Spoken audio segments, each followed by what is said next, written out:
It just it comes back. It's when the shock strikes back. We're live, buddy. We're live. We can't redo this. We're live. Oh, all right. Let's get started here. All right. So, me and John are here, and great introduction, I guess. It was just kind of like me and John are here. This is your grand return on this channel for the first time in like, I don't even know, like, in a month, and it's just me and John are here. Nothing like, I didn't give you a special introduction, nothing. It's just me and John are here. Exactly. I'm the champion. I'm a more credible champion than the actual WWE champion, and that is sad. So we'll get into that. So me and John are here because we were originally gonna do What's Better, Raw or SmackDown on my other YouTube channel, CM Brothers, which you should check out. Cheap plug, but I don't care. But John hasn't watched Raw or SmackDown for this week, so it would have been like a waste of his time to do it. I haven't watched Raw and SmackDown in like a month, let alone this week. Maybe people are gonna ask, what makes me qualified? What the hell? So we figured that instead we would just kind of do this video here, just kind of talk about the main talking points we wanted to talk about for Raw or SmackDown. You've already heard me talk about this stuff. Well, you're gonna hear me talk about it again, because it's some of the stuff is either so good or so bad that it's worth talking about a second time. It's worth talking about. I mean, there is some stuff to talk about. I don't know if it's good. Speaking of that, should we dive into our first topic of Backlash, or? Yeah, let's just say that we picked a great time to take a break from the other show, didn't we? The What's Better from reviewing Raw or SmackDown, because Raw or SmackDown, let's be honest, they've been sucked. They have sucked over the past month and a half. Jesus. Fucking Christ. It's like they weren't even trying either. It's like there's been nothing to talk about. I feel as though the person that really have been writing this should be fired, like, immediately. It's not even just like the shows are bad too. Like everything, at least on that show, is bad. You can just feel like the wrestlers are like trying to make this stuff good, but it's just impossible to make this stuff good. Like, This Is Your Life. It was never funny in the first place, people. I'm sorry. It was never funny in the fucking first place. There's only one funny part in that entire bit. I know we're not talking. What? You know what the funny thing is? I know you didn't watch Raw this week, but Alexa Bliss offered to do a "This Is Your Life" thing for her, and then they had Kurt Angle say, "That was the worst rated segment last week. We're not doing that again." It's like the WWE knew it was stupid, but did it anyways. Yeah, that insults the people's intelligence. But let's talk about okay. First off, if you acknowledge your mistakes, does not absolve the mistake. Fair to point out. Let's get things started with Backlash 2017, the SmackDown exclusive pay-per-view. First one since WrestleMania. Yeah, this was pretty much the first ever only branded pay-per-view, because I know at Payback, technically it was kind of a double branded one since you had superstars from both brands and stuff. SmackDown's chance improved because remember we talked about this, that they got pretty much the better shake-up than Raw did when they did the whole shake-up. They got the better roster, so we were kind of wondering how SmackDown clearly should be better than Raw. Unfortunately, someone hindered it. All right, here we go. First match in the show. Can we even count the pre-show or no? Ty Dillinger squashed Aiden English. Again. Ty Dillinger, by the way, I don't know if you know, hasn't been seen since Backlash. Holy shit. What the hell is wrong with your microphone? Oh, you froze on me. You froze. We're still alive, don't Can you hear me? I can hear you. All right. Get the main card started. We had Shinsuke Nakamura versus Dolph Ziggler in a very, very underwhelming match.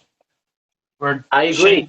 When Shinsuke, his debut match, he sold a lot. He didn't really get a lot in. No. And he made his comeback and won. Which, by the way, Dolph Ziggler, worst heel in history. You know why? He's going up against a foreigner. What's on his tights? The American flag. Jesus Christ. And so they really screwed up Shinsuke Nakamura's debut. I think this match was supposed to make him into like a force to be reckoned with, and really what this did was it killed all the momentum that he had. Well, actually, they already killed his momentum, but this squandered even. Yeah, this was. It wasn't a bad match. It just was like when I tell you that I like to be fully honest. I don't think Dolph was the right first opponent. Now that the match is over, I don't think Dolph was the right first opponent for Shinsuke. No, I don't, and I don't know. Maybe someone. I don't want to say a squash, but maybe someone like Aiden English or someone that's more adapted to be more of the guy. Because I have no love lost for Dolph Ziggler. I made that clear. I want to say a few things. This is why I think The Miz would have been a better first opponent because one, you would have gotten away with Shinsuke Nakamura not wrestling because The Miz would have been able to sell the feud better. Because let's be honest, he got Dean Ambrose out of his funk. Yeah, and a better first opponent for Shinsuke. the match quality may have been less, but the promos would have been a lot better. It's in the fact they're coming from The Miz and not from Dolph Ziggler. No offense, Dolph. No offense. Overrated talent, but that's the way that the rolls. It sounded like what? You could definitely tell by I definitely feel like that feud was written for The Miz though. I think it really was supposed to be Miz because some of the stuff that Ziggler said, I feel like was like, it sounds like The Miz is supposed to be saying this stuff because it was I think he was some of the stuff that The Miz would say, like a Michael Jackson jokes and. Which, by the way, I hate, and I've made my voice heard on that, and I hate those so goddamn much. But this match was, in general, just okay. Shinsuke won, which was the right choice, obviously. It's his debut match. But the match itself wasn't too bad. It just, I don't even think it's Shinsuke's fault that he didn't impress. I'm just going to say how I would have booked it differently. I would have had Shinsuke Nakamura not show up until Backlash. What I would have had is I would have, this is more of a retrospective thing, but I would have had Shinsuke have one final match at Chicago against Bobby, have the match that they had in Orlando at Chicago instead. And then, but you still have Shinsuke Nakamura be announced that he's debuting at Backlash. Dolph Ziggler talks about how he's beaten everybody, and then Shane McMahon comes out and says, well, why don't you face the new SmackDown Superstar? That's where you bring Shinsuke Nakamura in. And I was kind of wondering, even at first going into this match, why wasn't this main event? And since Shinsuke was on the poster, now that I saw the match, I understand why the match didn't main event. Quite frankly, I don't think any of these matches should have main event. No. Christ. All right. Next up, we have Breezango versus the Usos. Comedy spots, hilarious, haha. It just made me feel like the titles didn't really mean much. Match was subpar, and I don't like the comedy spots. I didn't. Oh, we had a dress. A dress. Isn't that funny? Isn't that hilarious? A man in the dress. I can see Finch right now. He's like laughing. Oh, look at him. Look at him in a dress. Oh, he's a real man. Oh, I haven't lost the title. Oh yeah, I totally see it myself. And there was one thing that made me laugh, mainly because it was justice, is when JBL got the dress thrown on him. I feel like that was justice. Did I just sum up the entire match for you, or can we so we can move on to the next one? One thing I will say though is I do think Breezango has some funny skits. As far as when they actually wrestle, just let them wrestle because this match, once the comedy spots were over, and they could. Another thing I want to say is please don't ever have the Usos talk on the microphone ever again. Like, oh my god, their promos are absolutely terrible. That promo that me and Chris got into a fight that he didn't even watch. that was awful. Holy crap. That scarred me for life. That was like, when the hell were you guys talking about? They worse and worse because they're like, it's like they're trying to be like I hate the whole thing it's like it's not paranoia, it's the Usos when they say the hairs are standing up on the back. It's supposed to be like their catchphrase. One thing that did make me laugh though was when Breezango made fun of the t-shirts. It was like, day one is H. Who's H? But that's all. Yeah. Other than that, I like that Breezango didn't win the tag titles. I would like to see them be future. Sorry, I bots, but SmackDown Tag Team Champions in the future. But yeah, the match overall hurt by comedy, and I don't hate comedy, but it's just comedy has its place in wrestling, but when it comes time to the ring the bell inside that square circle, that's where the comedy ends. All right, we're going to move on to what I thought was the best match on this show. Sami Zayn defeated Baron Corbin in 15 minutes. I like it because it's simple and had a good finish that I didn't see coming. Sami Zayn was the right guy to win. He, unfortunately, what I hate saying is I thought he would be utilized better on SmackDown, but he's definitely being. I feel like he's being utilized the exact same on SmackDown as he was on Raw. And I don't know if he's right now. He has promos, but now WWE just makes him come off as like such a geek. Yeah, he literally comes off as the high school dork that gets shoved in the locker. Yeah. All right, but anyway, I thought this match was really good. Very simple. Sammy sells the back for 95% of the match. Corbin dominates. Overcockiness cost him in the end. It's a roll-up. You don't make Corbin look like crap because it's a roll-up for confidence, so it gives him an out. But you give a win to Sami Zayn, which he needed. He won with this finisher. Oh, he won with his finisher? Jesus Christ! It's been a month since I've seen this. I thought he rolled him up for a pin. That was a match they had on SmackDown afterwards, where Corbin lost in a minute or something. Oh, well, that's fucking fantastic. What the fuck are you doing with Baron Corbin? You're fucking Jesus Christ! Right up the ass. By the way, folks, the first time I'm hearing about this. Oh. So I didn't mind that he lost. It gave Sami Zayn the win. Plus, Baron Corbin had dominated the whole feud. I was kind of confused by it in a sense because I don't even remember. I don't think Corbin's won a big match since TLC. Yeah, against Kalisto. So that's not really much of an impressive win. But Baron I would consider that very low in the totem pole. He got eliminated by an old man who was out of shape at the Rumble. He lost. He was the first guy out of the Elimination Chamber match. Elimination Chamber. He lost on the kickoff at WrestleMania. He should have won. But now looking back on it, because of what they did with the shakeup, I can't understand why he didn't win. And then, so he kind of needed a big victory here. But at the same time, Sami Zayn, if Corbin wins the blow-off match, I'm fine with it, pretty much. The Welcoming Committee versus Charlotte, Naomi, and Becky. I thought this match was absolutely horrible. I don't think against these women here. 5 of them are very talented.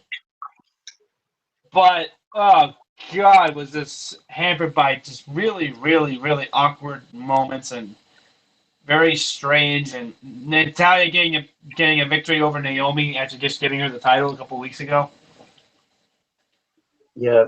It's just really weird for me. Well, that was the worst match on the show, though. No. And what was I gonna say? There was something else. Yeah, the welcoming committee. And can I let me tell you something too? What happened? The welcoming committee won here, and they got a job of entrance on SmackDown the following Tuesday. 50-50 booking strikes again. And I didn't really understand why they won, just because realistically, Naomi and Charlotte and Becky Lynch should have beaten them. Like the only reason they should have won is because the team couldn't work together. But the team worked together very cohesively, and plus the stable broke up on SmackDown sort of anyways because they wanted the title shot. So it was kind of like the whole reason they were together was stupid. And let's be honest, this is all just a waste of time, just so that way we can get Charlotte winning the SmackDown Women's title at some point.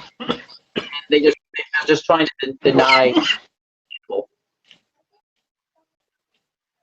Plus two, at least I'll say this though, at least Natalya got the victory and not like Carmella and Tamina. That was good. I was happy about that. Why is James Ellsworth still on my television? Why haven't they? I've kind of learned to like seethe my hate against James Ellsworth. I don't hate him as much as I used to. He's not in the main spot anymore.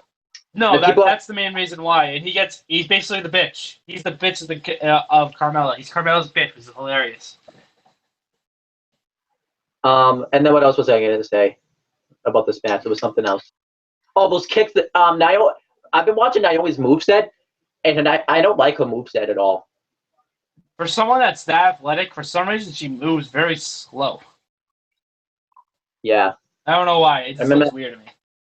That's it though. All right. Are we good? Next one? Yeah.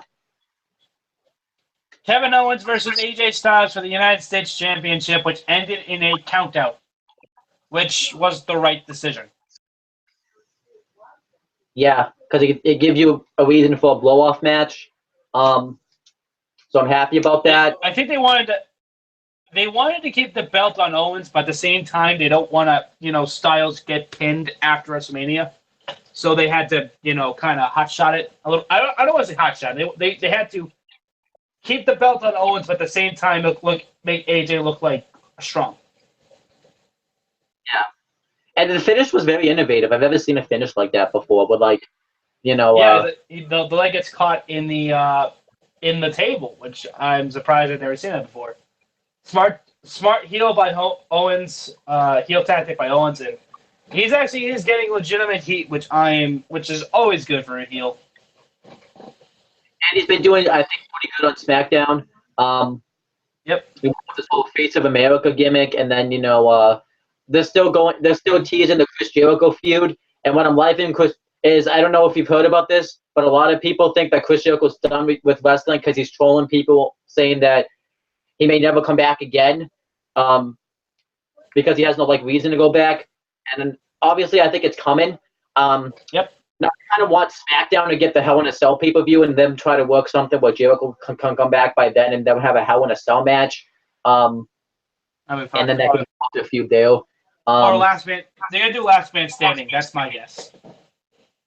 And it feels like, in a sense, obviously, what I think is coming is I think they're building.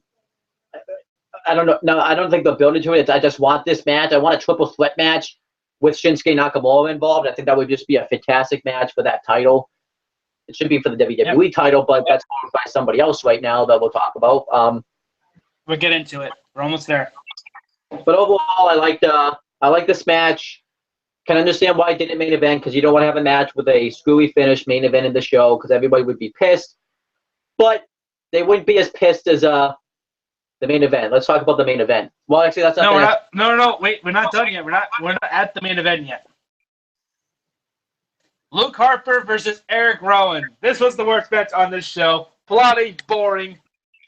Harper won. Good thing. I'm done talking about the match. Let's just talk about the main event, which is what we've been building up this whole time. You said it. What? I'll just talk about it real quick. You said it all right there. what also hurt the match was that they weren't really on SmackDown all that much building up to this match, and Eric Rowan just has a terrible gimmick. Cared about. The sheeps talk to me. Mommy, why do the sheeps talk to me? Because you're special. Okay. It's literally gimmick. At least Luke Harper won, but what did that victory really do for him? Nothing. Absolutely nothing.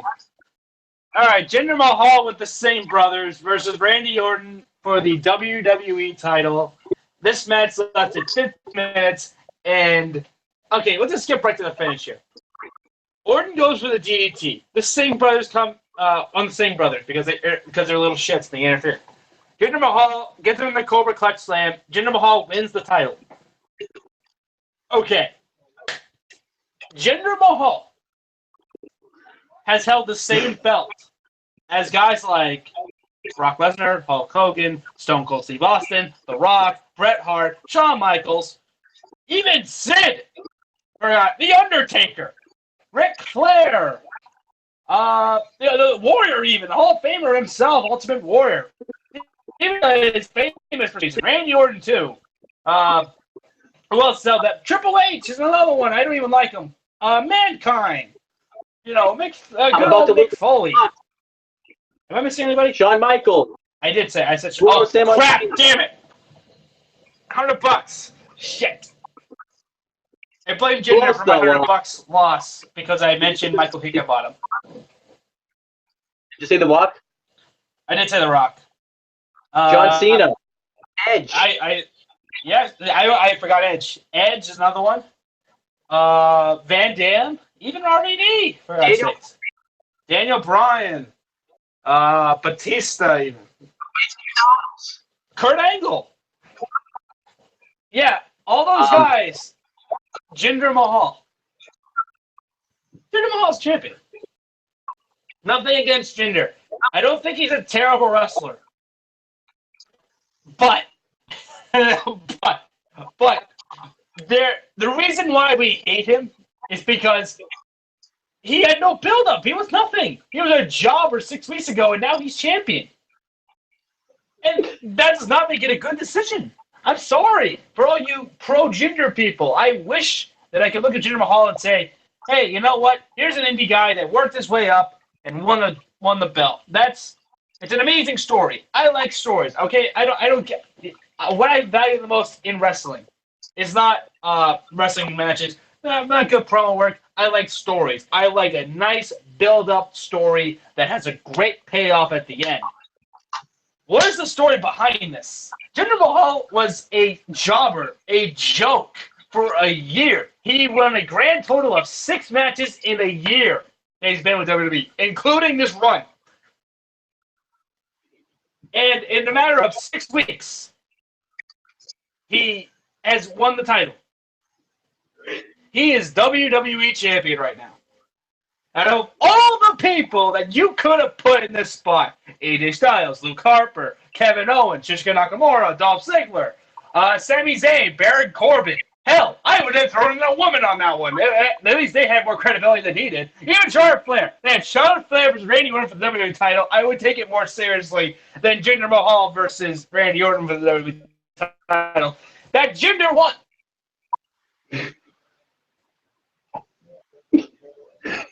In response of this, turn off the television. 20%. They lost 20% of their viewership since he's become champion. Fact, not opinion. It's dumb. This is beyond stupid. This might be the dumbest thing I've ever seen. Wait. Yeah, no, this might be one of the dumbest things I've ever seen. And I saw Vince Russo crap in TNA. I saw Hogan shit. I've seen dumb decisions before, but this might take the cake. It's the dumbest one. I've been waiting. This is about 5 weeks build up here that I have not been able to talk about Jinder Mahal because I've been.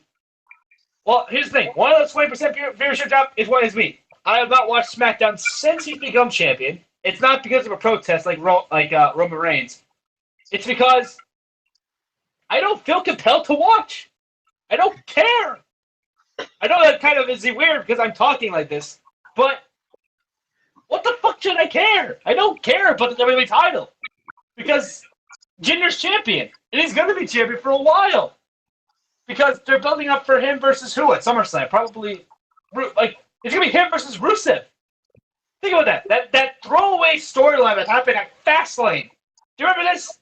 At Fastlane, when the team broke up and they had to go in one-on-one matches against the Big Show and whoever the hell else, I forget who Jinder faced, and they both lost. That was a build-up for this.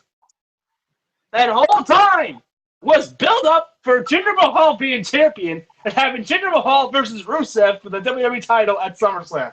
That is that is so dumb.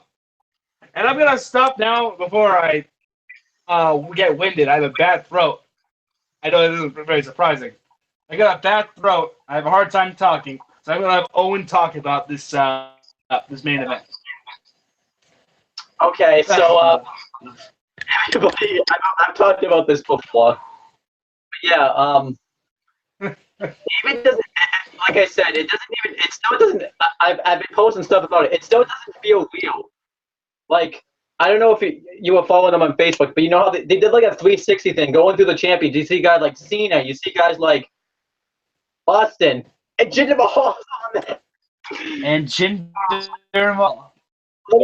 Like Jinder Mahal's career. Even Vince was a more credible champion than this guy. So I don't. Let's go over like his career path.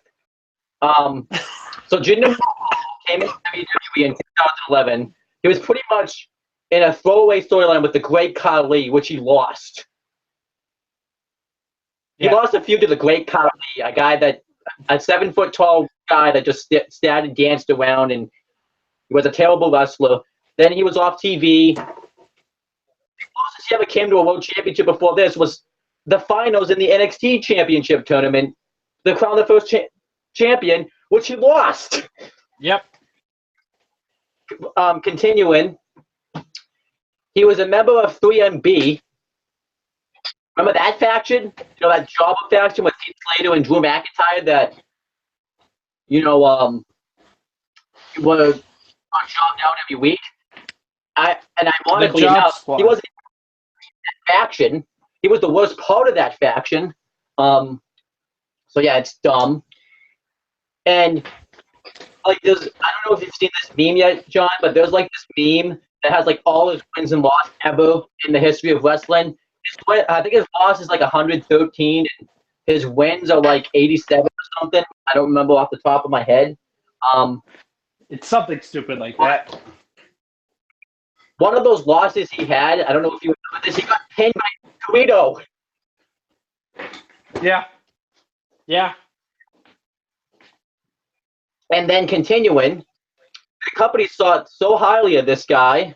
You know, he was such a great athlete and stuff, great contender. He was released in, 3 years ago now? 2014 was when him and McIntyre were released. Yep. You know, that's a great top stuff right there. You get released and all this, and then he was out of the company for like a year and a half, 2 years and a half maybe. Yep. And then literally, he's on Raw, and he was a jobber on Raw. Like he was pretty much the backup for Rusev. He was there so Rusev wouldn't have to eat the pinfall, doing that whole Enzo Amore calling, sorry, one name, because I've been watching a lot of NXT takeovers. Big Cass feud. I'm also just pissed, okay? And then, you know, they thought, you know, Jinder Mahal was such a great main eventer. And I just want to make sure I'm not trashing this athlete, but I'm just throwing the facts. He was such a main eventer, right? At WrestleMania and on SmackDown, he got bitched out by Gronk. They don't just throw like a main eventer out there. They throw someone that they think is an absolute jobber to get taken out by a celebrity, and that's a fact. That's truth.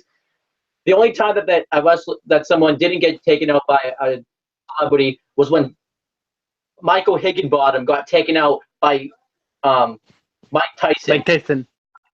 But the difference is there was at least Michaels had a match. He was already on his way out, and plus, Michael Higginbottom had that coming because he was just a dick at the time. So you had that. You deserve to get knocked out. That makes no sense what I'm saying, but they just thought so highly of Jinder Mahal. Hey, John, what was Jinder Mahal doing on his first SmackDown? The first SmackDown match he had. What was he doing? He lost to Mojo Rawley after Gronk threw a beer in his face. Which should have been a disqualification, but yeah, Jinder Mahal lost to Mojo Rawley. The same Mojo Rawley that hasn't been seen. I don't think he was seen since then. Oh, actually, no, since the six-pack challenge. This is the same Jinder Mahal that pinned Sami Zayn before this, who Sami Zayn would squash like nothing on Raw, like absolutely nothing. This is the same Jinder Mahal. Oh my gosh. I know he had something else humiliating happen to him. You know, like he was a jobber. He was nothing. Yep. And then I'm like trying to figure out what made them make this decision, and I've come up with some possibilities. One that I am happy about is it kind of, at least now I can say that, someone foreign has held the WWE Championship, so I can finally say that. But I don't think that's a lot of things to say, because you could have easily just had Shinsuke Nakamura just get. I would have preferred Shinsuke Nakamura get hot shotted to the WWE title. I probably would have bashed it then, but I would have been like, okay, I'm fine with this. You put it in a new. We've had Canadians hold the belt before. But this is Jinder Mahal. Now, yeah. I think another reason is because, maybe, Vince McMahon secretly loves the muscles that he has, even though he's, we can make the argument about whether he's not or he is on steroids. Yep. But maybe he just loves his muscles. And another reason is I hear they want to, popular in India so far. They want to get the WWE Network subscriptions up in India. But I read a recent article in India, get the pay-per-views for free because they get like a special channel on that. And they're not touring India until September. So why not just build Jinder Mahal up at SummerSlam? I at least would have come on here and say, okay, at least build them up. Yeah, you at least build them up for like a couple of months. Yeah. I think Jinder Mahal should be a mid-card champion. But then again, probably not, because Kevin Owens is the mid-card champion on SmackDown. But if you had this much of a heart on Jinder Mahal, why didn't he win the Andre the Giant Memorial Battle Royal? Because we need to get on SportsCenter, Owen. SportsCenter. Publicity. And in fact, too. And then I think I finally came up with the reason that they did this. I think like the WWE decided to troll us. And here's why I say that. Because since this show, there was, now obviously maybe Vince McMahon trolling, but there's been a tweet that Vince McMahon has released. It was like saying something like, well, I guess I won't be a gambling man anymore. Like pretending to be funny about it. Since this show, Randy, I don't know if you saw me post this, but Randy Orton came out on SmackDown and said that my father and my grandfather would slap me in the face for losing the title to a guy like Jinder Mahal. Which pretty much, if you look into it, pretty much, I think they would slap him in the face, because I would. If he was my kid, Jesus, I would slap him right in the mouth. And I just think the WWE just did this to troll us. And the question is, too, like, this kind of ruined the storyline you had with Rusev, because there's been no mention about him, because he was technically supposed to have, if you remember this, John, he was supposed to have had a match. He said that if he didn't have his WWE title match at Money in the Bank, he would quit SmackDown. Because they did this, the booking decision, they've kicked that storyline down the curb. Another problem I have with this is they denied Bray Wyatt was finally credible enough where he was never good, but he was at least finally somewhat believable enough to be WWE champion. They pretty much had buried Bray Wyatt again at a WrestleMania, had Randy Orton beat him for that title, just so that way Randy Orton could lose it to Jinder Mahal. Which, by the way, yep. I think you could say Bray Wyatt did not win that feud with Randy Orton. He didn't. He may have won the final match, but if you really think about it, Bray Wyatt lost that feud. Yeah, it was. I mean, we could have had a very, very cool heel champion that was had a little bit of a fan following and new champion, first time champion, we could do that. But no, we want Jinder Mahal. And you know what I'm thinking too? John Cena's coming back on SmackDown July 4th. And I never thought I would say this, but if Jinder Mahal is still champion, I never thought I would say this. John Cena, I know you're like a big Hollywood star and everything. Golden Shovel coming out. How up? Isn't that kind of funny? We actually want John Cena to bury somebody. Yeah, and guess what will happen? He'll lose. Clean. Just in spite of us, he'll lose. Because he's got to do his acting career. He'll lose. You know what? No, here's what's going to happen, too. He'll lose clean twice. Yeah. Which is something that AJ Styles hasn't even been able to do to John Cena. He'll lose clean twice. All right. I think I'm really hurt Randy Orton's credibility. Randy Orton, a 13-time world champion. He's even talked about this in his promo. He beats guys, Hall of Famers. You know them. I'm not going to list them. But yet he lost the WWE Championship to Jinder Mahal. Yeah, that statement just is dumb. But should we move on to the next pay-per-view? Are we done? Because I'm done talking about Jinder Mahal. I think I poured my soul into that rant that I had about 10 minutes ago. I want to ask this question. Does it ever feel like you're living in a nightmare when you see him holding that title? But does it feel like it doesn't feel like it's reality? Just want to ask you that one final question, and then we move on. I have not seen Jinder Mahal with the belt since Backlash. Okay. Because it's not really worth my time, and I just don't care. I don't, and why I don't care is because. Well, before we move on, I'll at least tell you what's been going on in SmackDown lately. That way we can wrap up top. Lately on SmackDown, this week's SmackDown was better. I actually thought SmackDown was a decent show this week, except the Jinder Mahal segment. Mainly because I'm mainly biased because I'm like, this guy's WWE champion. So, Anti-Mahal. What having the Money in the Bank. I'm actually looking forward to Money in the Bank, even though SmackDown's been crap. I always look forward to Money in the Bank. I'm looking forward to the Money in the Bank match, the one with the men more than the woman. Not that I'm knocking them, but the men match is just going to be a better match. Let's be honest, it is. It's got guys like Kevin Owens, Shinsuke Nakamura, Dolph Ziggler. I think that match, let's be honest, that match is very unpredictable about who could win.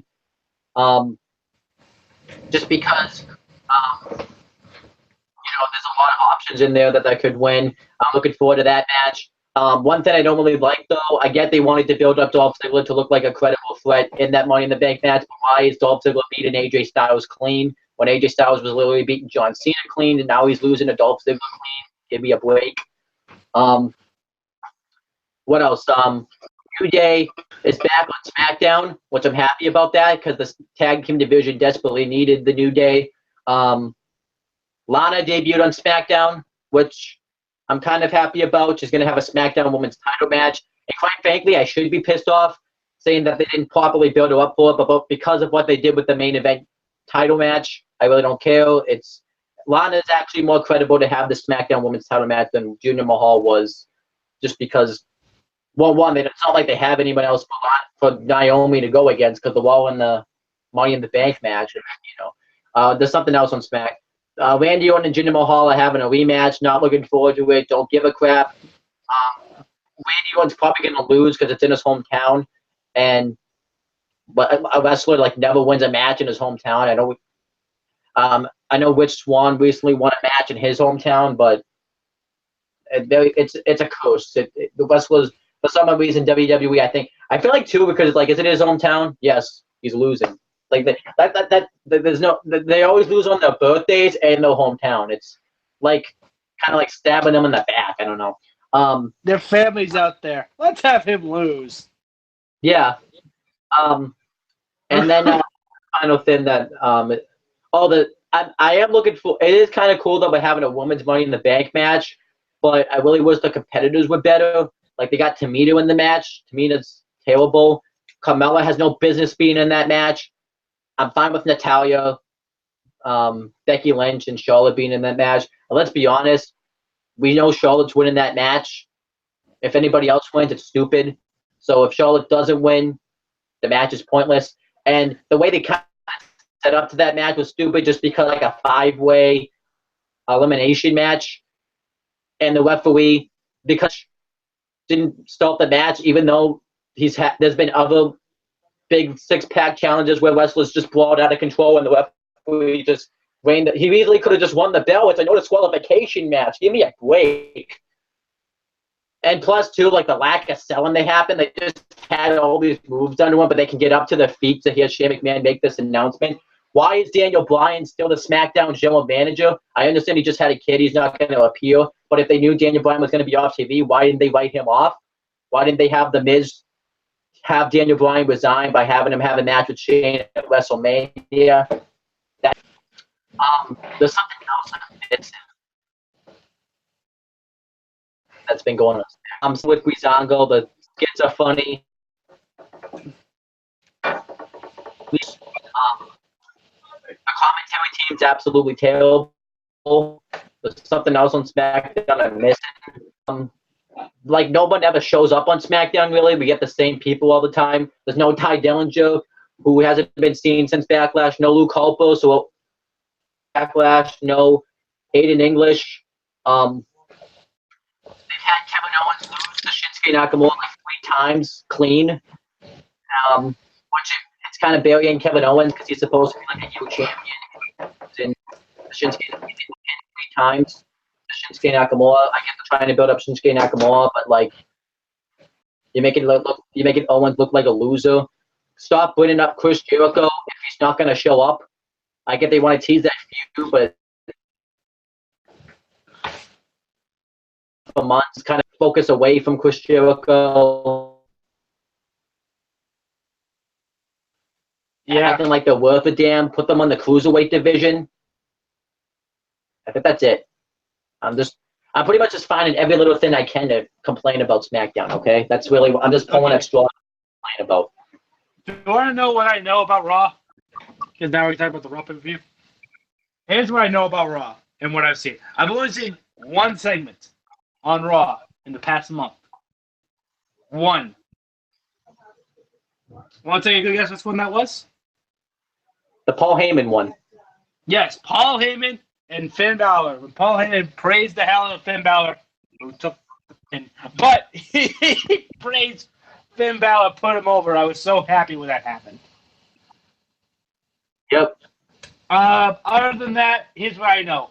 Someone's attacking Enzo and Cass, which I came up with the perfect solution of who attacked who. And I think you and Chris laughed hysterically when I said that on Monday. Who? When I said Enzo attacked himself to fool Cass into a false sense of security in which Enzo would jump in from behind. Oh, I thought you were joking. No, that was a joke. That is a joke, but I wanted to put it on air. What else? I know that Bayley has been booed over the past couple of weeks. To the shock of absolutely no one. Let me say something here. You know what's going on with this whole thing? Oh, are you still? Do you know what's going on with this whole thing where like Corey Graves has like a text message about something going on with Kurt Angle, and then like they've been kind of. Yeah, the dick pic. Yeah, they sent the Karen by accident. That whole shit. Jeff Jarrett making his return to WWE in this storyline. It'd be too perfect. The accidental dick pic interception. All right. Anyway, what else do I know about this show? The Titus brand, Goldust turning heel. I think that's all I gotta know. Okay. Okay, so this happened. What, last week? Last Sunday? Yeah, it did. It happened you can last at least Sunday. do with the storyline that you know. I forgot to talk about one thing. Alexa Bliss versus Bailey, which I'll get to eventually. That's fourth on the card here. Talk about the kickoff first, because that does have to do with something you know about. So. Okay, Kalisto defeated Apollo Crews after rolling him up. No, he hit the Salida del Sol, which he kicked Titus off the apron. Yep. I thought this was funny. I thought the turn up for the whole thing is hilarious on Monday when Titus got pinned by Kalisto using the tights. I thought that was hilarious. The smiling Wayne Brady himself. I thought it was hysterical. I don't know if you want something else I find funny about this is I know you don't watch the networks, the exclusive they have on YouTube, but I suggest you watch this. Apollo Crews was talking to Akira Tozawa backstage because he was congratulating him about his match with Kendrick on 205 Live, which is really good. I suggest you watch. It's the street fight they had. That's a really good match. When Titus O'Neil like creeped up on him like he was spying because he was spying on him, but he didn't.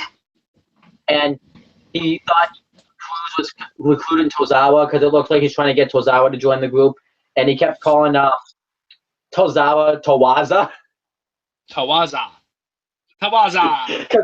And then Tozawa, man, he's like Tawaza, Tozawa, whatever.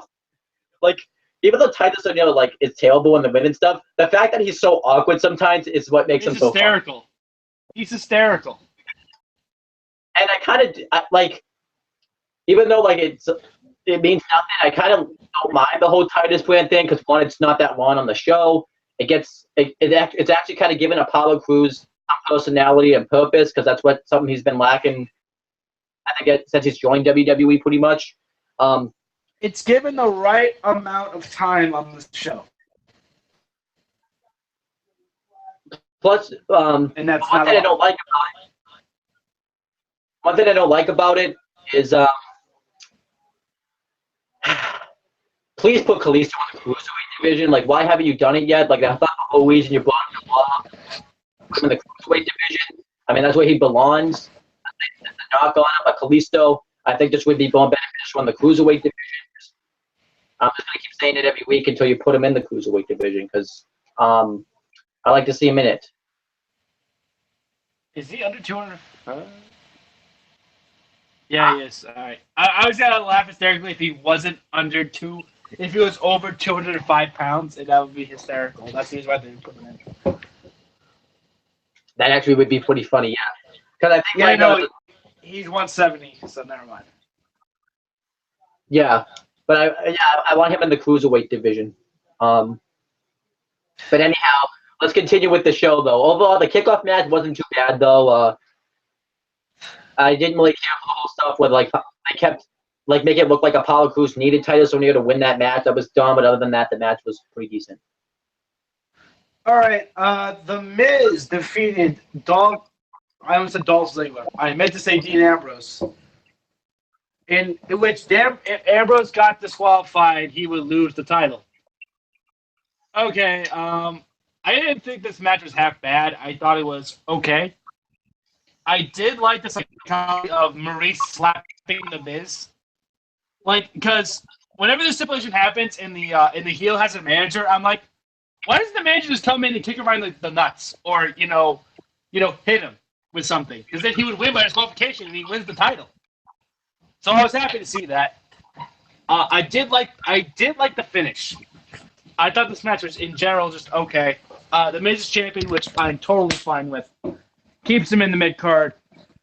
And his segment on Raw, I'm gonna parlay this segment on Raw, was hysterical with the Miz there.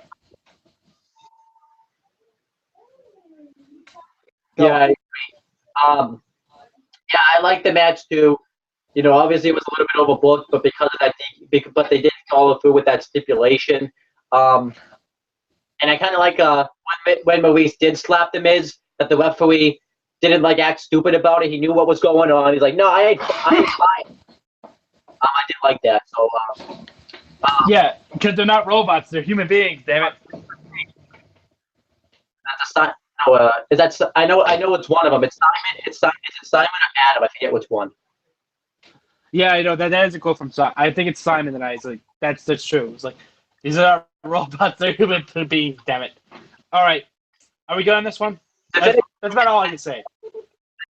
Is that it did have this stipulation because it's weird on Extreme Rules you're having a match with like a disqualification, especially too since you have Dean Ambrose who could go out there and just do like a bunch of extreme stuff. But other than that, I thought the match was quite good. I'm obviously fine with Miz holding the title because every time he holds a mid-card title, that title gets brought up in prestige. So, Yep. Yeah. Okay. And Miz still speak truth. Yeah, the Miz speaks truth. And by the way, the grandfather clock, that segment on Raw, hysterical, funny. I thought it was funny. I did too. Okay. I did not watch this match. I think I got up and took a piss or took a shower. Or both. Rich Swann and Sasha Banks versus Noam Dar and Alicia Fox. In a mixed tag. 6 minutes. Sasha won. That's about it. So, obviously, I've been ranting about this the past couple of weeks. So I'm going to ask you this because you're probably going to say everything that I've already said. What do you think of Sasha Banks' position in the company right now? This parlays into the next match as well. I think 2 women on on Raw have been booked absolutely terrible. However, Sasha did act more of a heel on Raw with doing the hair flip. And I'm like, this is actually Sasha's personality because apparently she's a bitch. Apparently Sasha's a bitch outside of WWE. I don't know if you heard that or not. Have you heard that? I've heard that, yeah. Yeah, her personality is that she's kind of a bitch. So, the greatness, like a great character is a kind of an extreme of oneself. So this is why I want Sasha to be heel and not dancing like with Rich Swann and being in a feud with Noam Dar and Alicia Fox. That Sasha Banks appeared on 205 Live. So there's something. Okay, should we get to the match that as I told you earlier, is one of the worst matches of the year? Yep. Alexa Bliss versus Bayley and a Singapore King on a pole. Holy shit. This match was 5 minutes. It felt like an eternity. Oh my god. Oh fuck, they fucked Bayley so hard. They dropped the ball so hard on the female Ricky Steamboat, as I called her at one point. And it's not her fault. It's not her fault. No. This is your life. She, in NXT, I rewatched some of the NXT stuff. Like, the build-up to her title match with Sasha Banks at Brooklyn, the first one, was fantastic. It was great. People got behind her because she was a believable babyface. You can attest to this. She was a woman, but she was an underdog. Because she maybe not be as physically gifted as other women, but she has the heart to do it. She has the heart of a champion, which is what made her so likable. This Bayley is a child, is a petulant child that nervous, scared, and we don't want to relate to that. We want to relate to the one that's got a heart of the lion, and we can get behind. But how can we get behind this? What the fuck are you doing? Oh, yeah. That's why they booed her. And here's the thing. I don't blame the fans of Baltimore for booing her one bit. I don't. Unlike a former member on this show, I look at that and I'm like, someone's fucking up in creative then. If the baby's getting booed, someone's fucking up somewhere. Especially someone with this talent. Bad booking, bad match type, stupid psychology. in a dumb segment the week before. This is your life. Horseshit. Oh my God! Whoever decided to greenlight that should be sacked immediately. Oh God! Alexa Bliss tried so hard, and it's nothing against Alexa Bliss. I like Alexa Bliss. She's really good at what she does. But I'm sorry, but Bayley deserves better, and Bayley should be champion, or Sasha should be champion. The point is, we should be having Bayley versus Sasha Banks at SummerSlam in a nice build-up match. And we don't because we can't book because the writing staff on the main roster is worse than the writing staff on the developmental, the minor leagues. The minor leagues have a better writing staff than the up top. That's an issue. That's a problem. Jesus Christ! Is it so hard to book an underdog babyface? It's not that hard. It's very easy. Oh my God! It was terrible. And it's just a question I have. The match made no sense. So I want to ask you, by this match, they say that the first person who got the kendo stick could use it. So Bayley got it, but Alexa Bliss used the kendo stick, and she didn't even get the kendo stick. Because there was no disqualification, so realistically, you could have actually ended the match by not getting the kendo stick. Yeah. Do you realize that? It's like the kendo stick would be in the pole. It ends by pinfall or submission. So you can pin someone before you actually get the thing that's on the pole that we're competing for. What sense does this make? It doesn't. It makes no sense. Vince Russo, please. It doesn't have to make sense. All right, yeah, but I feel disgusted. I feel really disgusted because, as you know, and you've known me for about what, nearly 2 years now. Yeah. You know how much of a component that I said for Bayley. What were my exact words? You remember what I said about Bayley when she was coming up? Oh my gosh. What did Let me I call think. Some The woman female- version of John Cena, I think. I said she was the female version of Vicky Steamboat. Yeah. You know, someone that you can get behind and believe in. What the hell is this fucker telling me now?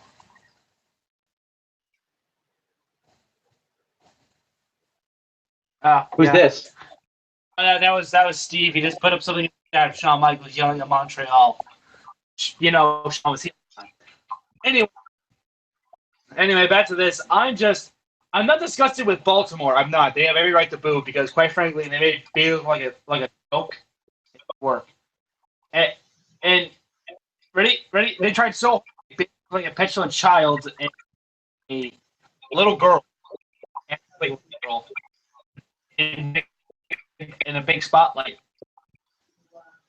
And unfortunately, they've ruined Bayley. Yep. It's a sad state of affairs, but they have ruined Bayley.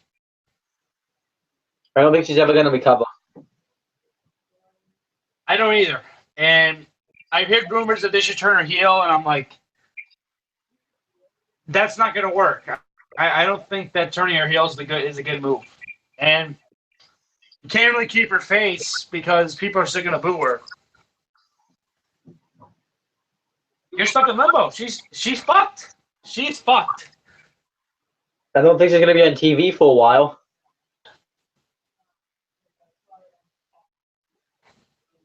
Man. Match, probably worst match of the year because it's just a bad match, and then the consequences are even worse. Worst match of this which is night, what makes definitely. it.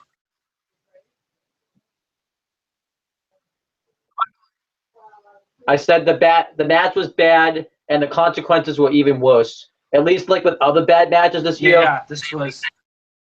Consequences, I guess. I heard Meltzer say this. They think they created Daniel Bryan. So they think if they could do the same thing to Bayley with the Daniel Bryan, that's making him look like an absolute joke. But as good a worker as Daniel Bryan. I don't think anyone is. So it's really tough. It's really tough to do that for someone to recover from something like this. Anyway, Cesaro and Sheamus versus the Hardy Boys in a tag title match. Steel cage. I thought this match was good. I enjoyed it. I like that. I like that they both had to escape the cage. Because I usually don't like cage matches that end with pinfall or submission because it kind of defeats the purpose of the escape rule. And yeah, they were having a good tag match. And Jeff Hardy getting out of the cage, I think made sense because it usually works better if the heels outnumber the face. I didn't really get why Matt Hardy stopped each heel from escaping. He didn't let one of them escape. That was a flaw in Matt Hardy's part. And dumb babyface is dumb.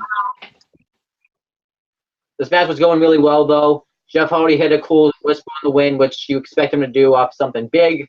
But then the finish happens, and the finish was dumb. So the rules of this match was you both had to escape the cage. Yep. But if you went back in, you had to restart the process. Yeah. They probably should have said this. Have to be out at the same time. People will understand what they mean. Yeah, but they didn't say that. They just said that you both had to escape the cage. And then, yes, Cesaro and Sheamus winning, I'm actually fine with it because the Hardy Boys would have no one else to face if this feud ended because Enzo and Cass win a storyline. Dallas crap. Beauty and the Man Beast as a job tag team. The Revival dashes hurt, and then they don't have the Golden Truth anymore. So going, I like it. If this also leads to the broken gimmick, if the WWE buys that out, which I don't know if they're going to or not, it's up in the air. Then I'm especially okay with this finish, especially too because they had Matt Hardy be the one that got hurt and stuff. Plus, too, I did read online that Webby Sky just gave birth, so that's why they lost the tag titles. See, they did something to wipe them off TV instead, which is what they should have done with Daniel Bryan. Yep. Hey, are we good? I have nothing really to say about this match. I mean, I like it. I thought it was good, but dumb babyfaces being dumb babyfaces cost them in the end. All right, let's get to the best match on the show. Neville versus Austin Aries in a submission match for the WWE Cruiserweight Championship. I'll let you talk about it. I thought this match was really good. I thought this was hindered by bad crowd reaction because, let's face it, no one cares about the Cruiserweight division. I thought, and I gotta say, how can you have a count out in a submission match? And a disqualification because they were counting DQ stuff too. Does it make sense? No. Neville won, which was the right decision. I really do like the psychology. These two really meshed together well. I think Neville had to win a feud, which is going to be against TJP, which I'm fine with, cool with. Yeah, so overall, I'm fine with this myself, just because they had a really good match. I think that was for me. What I'm kind of like thinking about my UN awards. I think Neville and Aries. It's not going to be feud of the year, but it's definitely going to be in contention of feud of the year. It's just because the only reason why it's not is because it was in a division nobody cared about, and they kind of, the feud kind of panned it off. But they really had a good feud. You had an established heel that actually got the right type of reaction, and then the established face. I like the psychology of this match. This match actually felt like a big deal. It was a big blow off because they've been building to it for months. And then, what else? White Person won. Mainly because, let's be honest, Neville needs to hold on to this title because he's the real thing that's keeping this division alive. Because Yep. he's the best part about this division. I would have liked to see Nailys get a run with the title, and now I'm kind of concerned about what's going to happen with Austin Aries because I don't know where he goes. It looks like they said that he's going soul searching now. Now you have an issue too, is who is going to defeat Neville for this title, because Austin Aries, let's be honest, was the only one that really could have, because he was the only one that was legitimate. I don't want to see TJP for this title. Plus two, and he's still a heel. And the only people I can come up with is two people. You're not going to like these decisions, but it would make sense. Obviously, Hideo Itami gets caught up and does it because, he's someone that people would care about, and it would be cool. And another one, this is very unlikely, but you could also have Finn Balor do it. That's a big name in the division they can win in, and he does qualify, but I think they want to keep him in the main event. But overall, I like this match. And you could still come back to this maybe. Maybe Austin Aries comes back and say, I want one final chance, and if I lose, I will leave WWE, and then he could take the title off him. So overall, I like this match. Yeah, sure. Neville, best champion in WWE. He's probably going to be wrestling. Yes. All right, are we good? Time for the final match? Time for the final main event time. Joe, Roman, Seth, Finn, and Bray. I didn't watch it. I did not watch either. So let's talk about Joe winning. I'm happy that Joe won. It was a genuine surprise. And his segment on Raw with Paul Heyman was beautiful. It was great. And I can't wait for next week when he goes up against Brock. Joe is going to be awesome. And now I was kind of wondering, I didn't even care about the way I was thinking, like, who cares about heels and faces or any of that? I think Brock's probably going to be the baby face, it looked like, in this feud after what happened on Raw. But let's be honest. Joe versus Brock. Who cares who's face? Who cares who's heel? And I hope we get 2 matches out of this feud. I know you can have the match of Great Balls of Fire, but I don't want that match to have a finish. I want this match to be a big SummerSlam match. We'll get there one day. It'll get there one day. Huh? It'll get to SummerSlam. I think we're gonna get Finn versus Brock. It won't yeah. But I'm excited for this. I think they've really done a good job. I think building Samoa Joe as a big monster going up against Brock, especially since winning that Fatal 5-Way match, which is awesome. And it looks like now too, Bray Wyatt's gonna feud with Seth Rollins. Cool.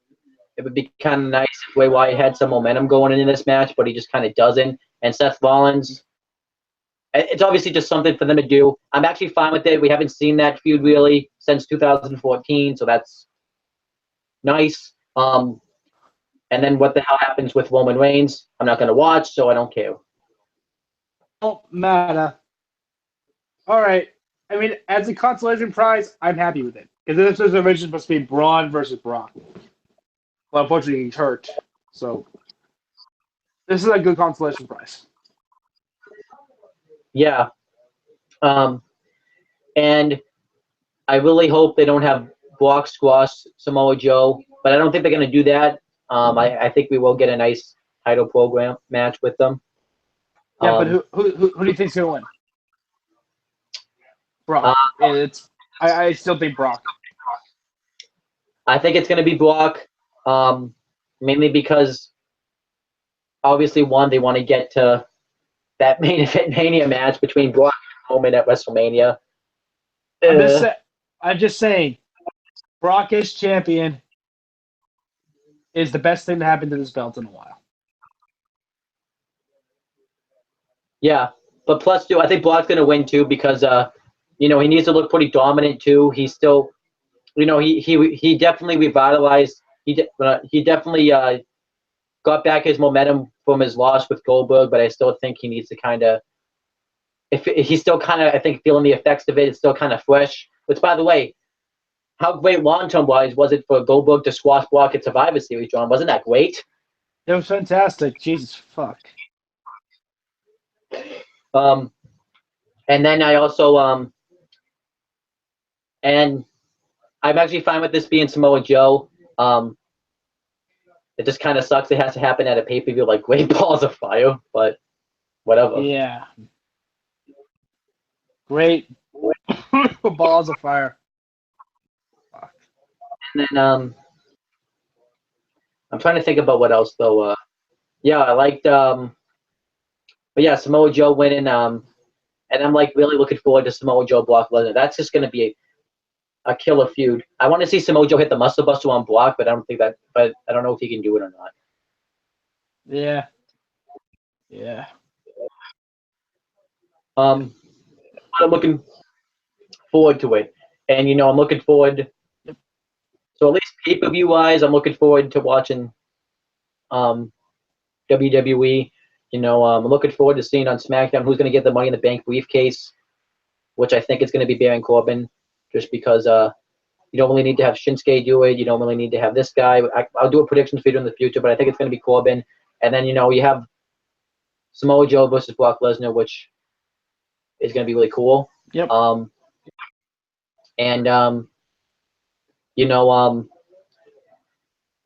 really hope that at least Raw and SmackDown we can get some good shows out of it going into those shows. Well, SmackDown they need to get that title off Jinder to make, but Yeah, to get some shit. But yeah, is there any there's something else I think wanted that's to bring. all right. What do you want to talk about? Obviously, this is something I haven't talked about yet, but I don't know if you've heard about it. Did you hear about what's going on with CM Punk, about how some wrestling company, like, I don't even know the name of it, like, offered him like $1 million for him to come compete in this tournament? Did you hear about that or no? I did. To be fully honest, I didn't say anything about CM Punk not competing at in wrestling, just in WWE. So in my mind, if he goes there, he will still not be a setup. But yeah, too, I just think it's kind of a shame that CM Punk's going to be returning to wrestling. We're not going to see it, but it's an indie company. I feel great for him. Someone will leak it on the internet. But obviously, I think if it's I'm kind of torn on it because he did say he would never go back to wrestling again, and now he is. So obviously, if you get paid the right price, I don't think he's going back to WWE for a while, probably ever again. Yeah, here's the thing I say with Punk going back to WWE.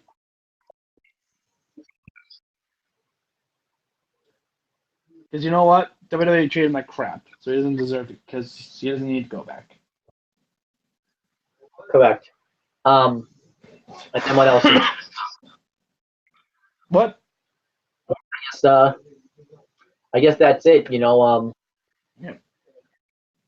Hopefully, overall, the overall state of WWE, anyways, is just they really need to get better at their shows, mainstream wise, anyways. I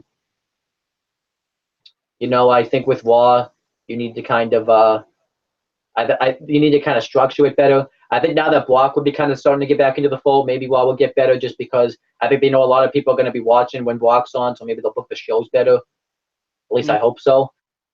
With SmackDown, the starters, they need to get that damn title off of Jinder. I feel like, though, getting the title off Jinder is not going to fix it, just because, let's be honest. The damage has already been done. That was one of those things that no matter how you book it, you still have to. We're going to remember forever that Jinder Mahal was WWE champion. Yep. And then They need to feature Shinsuke Nakamura better. I know he's in like the big spot, but stop having him cut promos. It'd be best if he didn't say anything at all like he did in NXT. Only have him do pre-taped interviews like he did before because he wasn't that bad at that, you know. And please stop calling him the rock star and, you know, the artist. Yeah. That's what kind of made it. He's got to be Prince, apparently. Yeah. You know, the tag team division needs major help in SmackDown, which I think the New Day is, you know, having them in the fold is better. You know, Breezango's being funny. But whatever, American Alpha, I don't even know. Fuck. Yeah. That's a. Wait, they vanished. Yeah, they vanished. Future most superstars like Ty Dillinger, Luke Harper, you know, a lot of guys on SmackDown, and you don't even see them at all on the shows. The land of opportunity needs to return to the land of opportunity. You know, have some sort of update with Daniel Bryan. I get you can go on the Bella Twins YouTube channel, but like, you really didn't do a whole. By the way, you know what I'm kind of pissed about? What? WWE dedicated a whole storyline, by the way, to John Cena's marriage, but yet I haven't heard anything congratulated Daniel Bryan and Brie Bella on the birth of their kid. I feel like that's kind of low. Welcome to WWE. They ain't the top just star. kinda They shows- don't give a shit. Yeah. And one question I have is, do you think John Cena being back on SmackDown will improve it, or do you think it's going to get worse? I think he's going to hinder the gender. You think he's going to hinder Jinder? Hinder the gender. That, too. John Cena's 17th world title win. It's going to be winning the title from Jinder Mahal. Yep. What a great plan. A story, huh? Ah, shit.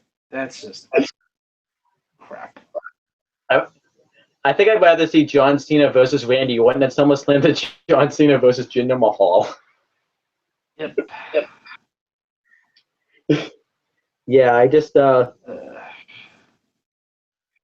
think about that. Like, I'm even like, for some odd reason, I don't even know how I found it. I found this Facebook page too called Smokes Moving Wrestling. Did you ever notice, by the way, with these people, I notice every time WWE does something bad, these people will blame us for thinking that it's bad because we're Smokes. I feel like that's kind of weird. Like every time we trash something, it's because we're Smoke. It's not because it sucks. You ever realize that? No. Yeah, that's what I've been trying to tell Steve for about 2 years. Yeah. That no, we don't ruin wrestling. WWE ruined wrestling by writing terrible crap. All right, which you would know if you watched. They try to defend the casual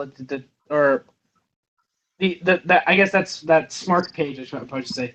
They try to defend everything that WWE does, and I'm like, listen, not everything's roses and peachy. It's okay to criticize people. It's okay. It's okay to criticize. But then you know have what that's someone. called? You know what that's called? Being human. But then remember when James was on the show the first season, like the first few seasons, he criticized way too much though. Yeah, no. There is a balance. There's a natural balance between the two. Like again, there's some stuff I like in WWE, but just the bad outweigh the good. I'm sorry, but that's the result of bad writing. So I'll ask this one final question. You can answer both shows. What made you start watching both shows? I can ask these final two questions. When was the last time you watched both shows? The full thing, you didn't stop and do anything else, and then what would they have to do to make you want to watch both shows again? Okay, so last time I watched a full show from beginning to end. Yeah. Raw. So that means the Roman protest. So that was. Are we including the Roman protest in it? Does that count as me not watching the full show? He doesn't count. He does. We don't. He's a joke. Okay, fine. So the last time I watched a full Raw and SmackDown from top to bottom, beginning to end, was when we went Was when? It's when we went to Raw. Yeah, SmackDown. Sorry, that was the last time. Okay. And what would get me to start watching again? Yeah. Write better shit. To be fully honest, step up your game. Write better crap. Okay? You know, I would say flip the writing staff from NXT to Raw. Book people correctly. Write them correctly. That will start getting me back. And I'm not asking for perfection. Let me point this out. Okay? You're allowed a mulligan every once in a while. But when 85-year show is crap, that's unacceptable. It's unacceptable. I'm not going to... They're getting lucky because the NBA playoffs are ending tonight, and the Stanley Cup playoffs are ending on Sunday. But, yeah, it's just... that's what will get me back. That's what will get me back. Write better stuff. Step up your game. And let's think about this, John. They don't have anything else to go up against, really, because all sports, except baseball, but let's be honest, Who the fuck is watching me? I'm actually watching baseball. Yeah, no, but, yeah, no, I'm not gonna, I don't sit down and watch all 164, for God's sakes, and not a lot of people do. I'm gonna point this out. I'm one of the rare freaks that watch baseball nowadays. But think about this. Now they have to pretty much, they have no excuses, really. They can't throw baseball out as an excuse. They just can't. They have no excuses. Yeah, no, they have the whole summer. They have the whole summer to themselves, basically for sports other than baseball, which no one watches. Let's think about this. If the ratings are bad when it's just them by themselves, and I know you can say a lot of people watch it, but imagine what the ratings would be like once the NFL comes back. If the ratings are bad. The ratings fell and they stay down. That's kind of what happens. Sorry. Like, think about it. You're uninterested now, but think about how uninterested you're going to be once football comes back into the fold. Yeah, Monday Night Football's going to start kicking their ass again. I think for the next. It might be worse this time. Yeah, let's see, because Monday Night Football kicks their ass from September till December. So a good 4 months of an ass kicking. Then they have about 2 months where they can do a couple of good bits because they really have no competition on Monday night. They still fuck it up. And then March Madness happens for 3 weeks. WrestleMania season when they drop viewers again. And the Stanley Cup and NHL playoffs start, which takes up another 3 months. So yeah, you need to step up your A game. Especially since it's just you, it's just them now. Yeah, no, it's just you and baseball. Those select few that watch baseball still. And if they lose ratings to baseball, then how pathetic is that? That is sad. That is really sad.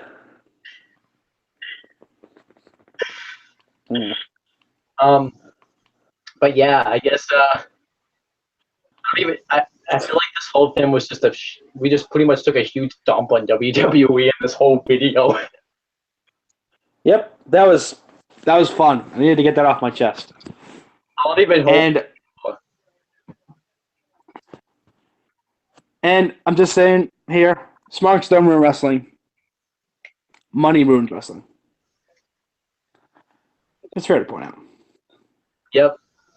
But I guess that's it. Because there's nothing left to talk about. Yeah.